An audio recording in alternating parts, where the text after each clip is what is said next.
আসসালামু আলাইকুম সবাইকে। জেনেসিস আউটলায়ারে সবাইকে স্বাগত জানাচ্ছি। তো আমরা জেনেসিস আউটলায়ারের এমআরসিএস টিম আপনাদের সাথে আছি। এমআরসিএস টিম থেকে আমি আছি doctor Nahida, physiotherapy resident, plastic surgery, Dhaka medical college. তো আমরা প্রতিদিনই আপনাদের জন্য ইম্পর্টেন্ট এসবিএ দিয়ে থাকি। এগুলো শুধুমাত্র যে এফসিপিএস এমআরসিএস এর জন্য ইম্পর্টেন্ট তা না, এই এসবিএ গুলো এফসিপিএস এর জন্য যথেষ্ট পরিমাণ ইম্পর্টেন্ট এবং আপনাদের স্বতঃস্ফূর্ত অংশগ্রহণ আছে। আপনারা সবাই অ্যান্সার করছেন, ভালো লাগছে যে আপনারা সবাই অংশগ্রহণ করছেন। সামনে এফসিপিএস পরীক্ষা অ্যাজ ওয়েল এজ জানুয়ারিতে আমাদের এমআরসিএস পরীক্ষাও আছে। তো আপনারা সবাই জয়েন করছেন, কোশ্চেনের অ্যান্সার দিচ্ছেন, অ্যান্সার কি হবে এক্সপ্লেনেশন গুলো জানতে যাচ্ছেন। তো সবাইকে অনেক ধন্যবাদ যে আপনারা ইন্টারেস্ট ফিল করছেন। আপনারা যদি ইন্টারেস্টেড থাকেন, সামনের দিনগুলোতে আমরা আরো অনেক সুন্দর সুন্দর কোশ্চেন দিব এবং আমরা প্রতি সপ্তাহে যে কোশ্চেন গুলো দিচ্ছি সেগুলোর সলভ নিয়ে আমরা একটা সেশন আয়োজন করব। এবং আজকে সেকেন্ড দিন আমি আসছি। এর আগে আমাদের এমআরসিএস টিমের ডক্টর ফাহিম আপনাদের সাথে জয়েন করেছিলেন এবং ফাহিম আপনাদেরকে অনেকগুলা সলভ দিয়েছেন। তো আজকের সলভে আপনাদের সবাইকে স্বাগত জানাচ্ছি। জেনেসিস আউটলেয়ারে এমআরসিএস টিম থেকে আমি আছি। তো আমি শুরু করার আগে আপনাদেরকে জানিয়ে দিচ্ছি আমাদের আপনি এমআরসিএস প্রিপারেশনের জন্য আমাদের এই মুহূর্তে কোন কোন ব্যাচগুলো আছে। আগামী 25 তারিখ আমাদের যে ব্যাচটা আসবে একটা রেগুলার ব্যাচ, এবং 21 তারিখ আমাদের একটা লং ব্যাচ শুরু হয়েছে, এবং 25 তারিখ আমাদের একটা এক্সাম ব্যাচ শুরু হবে। রেগুলার ব্যাচগুলোতে নর্মালি যেটা হয়, আমাদের সপ্তাহে 2টা ক্লাস থাকে এবং লং ব্যাচে সপ্তাহে একটা ক্লাস থাকে। এই 2টা ব্যাচই আমরা এপ্রিল লাইটের জন্য নিয়ে এসেছি। যারা মোটামুটি সময় আছে হাতে যে আমি সপ্তাহে 2টা ক্লাস করতে পারবো, তাদের জন্য রেগুলার ব্যাচ, এবং যারা ফ্রাইডে ছাড়া খুব বেশি একটা সুবিধা করতে পারে না, তাদের জন্য আমাদের এই লং ব্যাচের ব্যবস্থা। এবং আমাদের ব্যাচগুলোতে আপনারা সবাই জানেন যে জেনেসিস এর ক্লাসগুলো যেমন থাকে, আমাদের টোটাল ক্লাস 21, 21টা ক্লাস আছে। ক্লাসের পরে আবার 21টা আপনাদের এক্সাম আছে, এক্সামের পরে সলভ ক্লাস, এবং আমরা লাস্ট 5 ইয়ারের লাস্ট 8টা রিকল আপনাদেরকে সলভ করিয়ে দিব। একই সাথে থাকবে ফজিয়া শীট। তো আমরা আমাদের কোশ্চেন গুলাতে চলে আসি। আমাদের প্রথম কোশ্চেন যেটা ছিল, আমাদের প্রথম কোশ্চেন না, আমাদের এই কোশ্চেনটা একটু আমরা মোটামুটি সবাই একটু হয়েছে যে প্রথমেই আমি কোশ্চেনটা যেটা রাখছি, প্রথম কোশ্চেন এটা ছিল না, এটা নিয়ে একটু আমাদের সবারই কনফিউশন ছিল, জানতে চাচ্ছিলেন যে এটার অ্যান্সার অ্যাকচুয়ালি কি হবে। তো আমরা দেখি কোশ্চেনটা কি। 72-year-old man present with exertional chest pain and dizziness. Examination shows slow rising pulse, ejection, systolic murmur, loudest at the second intercostal space. So এখন আমি এটা দেখি, তাহলে আমাদের ডায়াগনোসিস কি? ঠিক আছে, যদি আমি বলি যে ডায়াগনোসিস কি, দেখেন স্লো রাইজিং পালস, তারপর ejection, systolic murmur, loudest, second intercostal space. আমরা মোটামুটি চলে যাই যে সেকেন্ড ইন্টারকোস্টাল স্পেস মানেই অ্যাওরটিক ভালভ।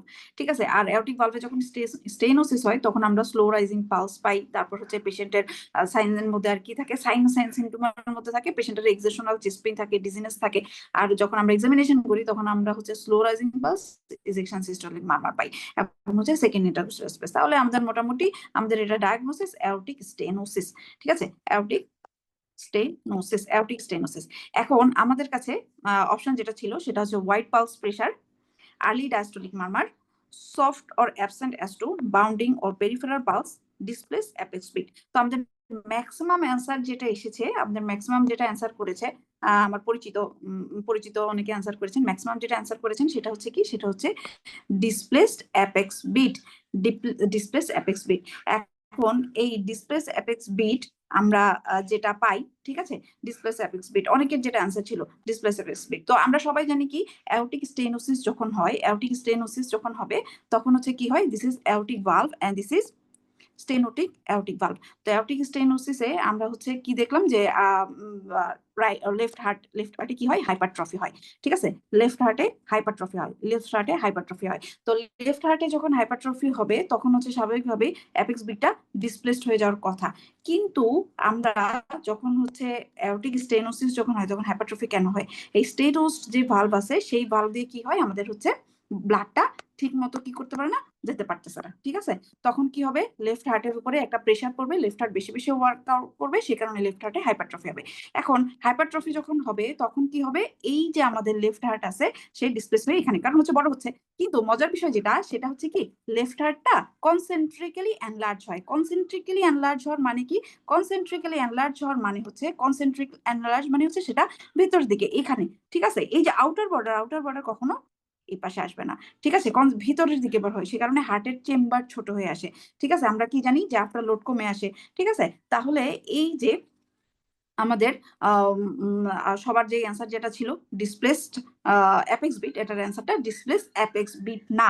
তাহলে আমাদের এটার অ্যান্সার কি, আমাদের অ্যান্সার আর যখন আমাদের হার্ট ভালভ হার্ট ভালভের মধ্যে দিয়ে যখন ব্লাড যায়, ঠিক আছে, তখন হচ্ছে আমরা কি করি, যখন হচ্ছে মারমারের ডেফিনিশন যদি আমি বলি, মারমারের ডেফিনিশন কি, মারমারের ডেফিনিশন আমরা জানি যখন হচ্ছে অ্যাবনর্মাল ভালভ দিয়ে যখন অ্যাবনর্মাল ফ্লো হবে তখন আমরা হচ্ছে স্টেনোসিস পাই।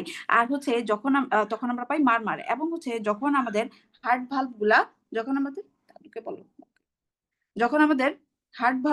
যখন আমাদের হার্ট ভালভ গুলা স্টেনোসিস হয়ে যাবে, স্টেনোসিস যখন হবে তখন হচ্ছে সে হচ্ছে ঠিকঠাক মতো ক্লোজ হতে পারবে না। যখন ক্লোজ হতে পারবে না তখনই সেকেন্ড হার্ট সাউন্ডটা কি হয়ে যাবে, তখন হচ্ছে সেকেন্ড হার্ট সাউন্ডটা সেকেন্ড হার্ট আমাদের যে অ্যাওর্টিক ভালভ ক্লোজ হতে পারতেছে না, অ্যাওর্টিক ভালভ যখন ক্লোজ হতে পারবে না তখন কি হবে, তখন হচ্ছে আমাদের হার্ট ভালভটা ঠিকঠাক মতো প্রডিউস হবে না, তখন আমরা absent or soft heart valve পাবো, হার্ট সাউন্ড পাবো, হার্ট সাউন্ড পাবো কি, সফট এন্ড অর অ্যাবসেন্ট। তাহলে এটা আমাদের অ্যান্সার কি, আমাদের অ্যান্সার হচ্ছে soft or absent heart sound.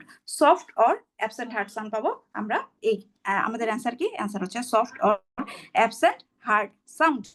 ঠিক আছে, তারপর হচ্ছে আসেন পরের কোশ্চেন আমরা দেখি। পরের কোশ্চেনে হচ্ছে আমাদের কি ছিল, হায়াটাল হার্নিয়া। ঠিক আছে, আমরা হচ্ছে একটা হায়াটাল হার্নিয়া 63-year-old woman, এখানে হচ্ছে আমাদের কাছে জানতে চাইছে which structure pass through the diaphragm same level at the oesophagus. ইসোফেগাসের সাথে আমাদের হচ্ছে আর কি যায়। ঠিক আছে, তো ইসোফেগাস আমাদের যে থোরাক্স থেকে অ্যাবডোমেনে যখন প্রবেশ করে, কি দিয়ে প্রবেশ করে, সে ডায়াফ্রাম হয়ে যায়। ঠিক আছে, ডায়াফ্রাম হয়ে যখন যায় তখন হচ্ছে ডায়াফ্রামকে পাস করে যায়। ডায়াফ্রামকে যখন পাস করে যায় কোন ওপেনিং তে পাস করে, ইসোফেজিয়াল ওপেনিং, এবং হচ্ছে এটা লেভেলটা কি, T10। এখন ইসোফেগাসের সাথে আর কি কি যায়, ইসোফেগাসের সাথে যায় হচ্ছে আমাদের ভেগাস নার্ভ। ঠিক আছে, একজন ভাই খুব সুন্দর কোশ্চেন, খুব সুন্দর একটা অ্যান্সার দিয়েছিলেন, সে বলছিলেন যে আমি মনে রাখতাম হচ্ছে ইসোভেগাস। ঠিক আছে, ইসোফেগাস খুব সুন্দর, আবার এটা খুব ভালো লাগছে যে হচ্ছে খুব ভালো একটা মেমরি মনে রাখার জন্য, ইসোফেগাস। ঠিক আছে, ইসোফেগাসের সাথে কি যায়, ভেগাস নার্ভ। এখন কোন ভেগাস নার্ভ যায়, সবসময় কিন্তু দুইটা ভেগাস নার্ভই যায় না, রাইট লেফট দুইটাই যাবে না, যাবে কোনটা, সরি, দুইটা ভেগাস নার্ভই যাবে, vagus nerve right and left vagus nerve, right and left vagus nerve. ঠিক আছে, এরপর হচ্ছে আর কি থাকে, oesophageal branch of the left gastric artery. আচ্ছা, তারপর হচ্ছে আসেন, এটা যদি আমরা ছোটবেলা থেকে যেভাবে পড়তাম, যে যখন আমরা অন্যান্য পরীক্ষা দিই, আমরা কিভাবে মনে রাখতাম যে ডায়াফ্রামের যে ডায়াফ্রামের ওপেনিং গুলার মধ্যে দিয়ে কোনটা কি যায়, ডায়াফ্রামের ওপেনিং গুলার মধ্যে দিয়ে হচ্ছে আমরা যদি মনে রাখি VOA। ঠিক আছে, vena caval opening, aortic opening, oesophageal opening, aortic opening, 8, 10, 12। ঠিক আছে, 8, 10, 12। এখন আসেন ভেনাকাভাল ওপেনিং দিয়ে কি যায়, ভেনাকাভাল ওপেনিং দিয়ে যায় আমাদের রাইট ফ্রেনিক নার্ভ। ঠিক আছে, ভেনাকাভা দেখবেন রাইট সাইডে আমাদের হচ্ছে কি আছে, superior vena CAVA, heart, inferior vena CAVA.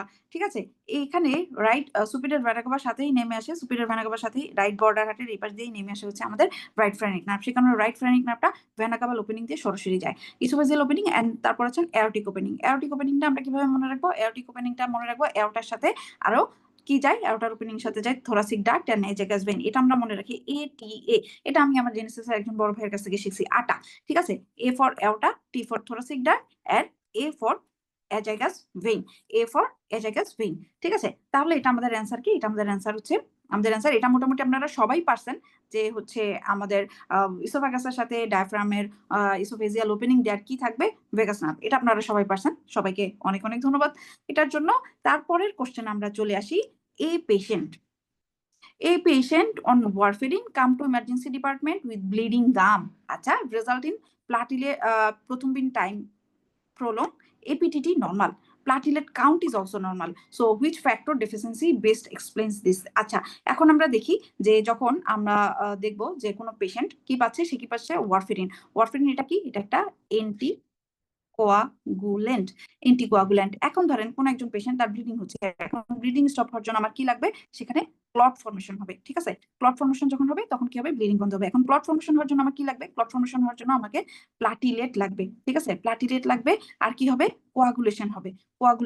Coagulation process যখন শুরু হবে তখন হচ্ছে লাগবে, আর কি লাগবে, আর কোয়াগুলেশন প্রসেস যখন অ্যাক্টিভেটেড হবে তখন এখানে আমাদের কি আসবে, আমাদের ফিব্রিন আসবে। ঠিক আছে, তাহলে ক্লট ফর্মেশন হওয়ার জন্য আমার প্লাটিলেট আসবে, অ্যাক্টিভেটেড প্লাটিলেট ফিব্রিন ফর্ম করবে, এবং হচ্ছে অ্যাক্টিভেটেড প্লাটিলেট এবং ফিব্রিন এই দুইজন আলটিমেটলি আমাকে কি করবে, ক্লট ফর্মেশন করে দিবে। ঠিক আছে, ক্লট ফর্মেশন করে দিবে। এখন এই ফিব্রিন আসে কিসের মাধ্যমে, আমাদের কোয়াগুলেশন ক্যাসকেডের মাধ্যমে, কোয়াগুলেশন ক্যাসকেডের মাধ্যমে আসে, কোয়াগুলেশন কোয়াগুলেশন ক্যাসকেডের মাধ্যমে আমাদের আসে কি ফিব্রিন, ঠিক আছে, ফিব্রিন আসবে। এখন আসেন কোয়াগুলেশন ক্যাসকেড অ্যাক্টিভেশনের জন্য দেখেন আমাদেরকে অলরেডি বলে দিছে পেশেন্টের কি আছে প্লাটিলেট কাউন্ট নরমাল।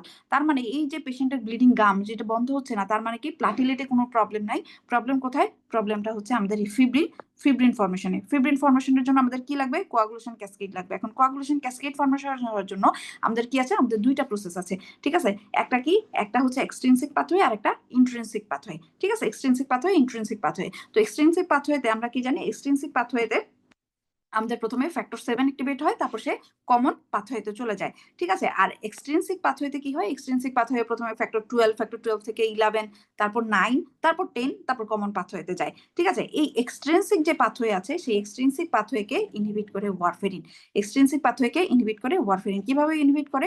এক্সট্রিনসিক পাথওয়েতে আমি কি বললাম? এক্সট্রিনসিক পাথওয়েতে আমাদের কি আছে? Extrinsic pathway 7। এখন ওয়ারফেরিন কি করে? ওয়ারফেরিন হচ্ছে vitamin K dependent clotting factor 2, 7, 9, 10, ঠিক আছে। 2, 7, 9, 10 কি ইনহিবিট করে কে?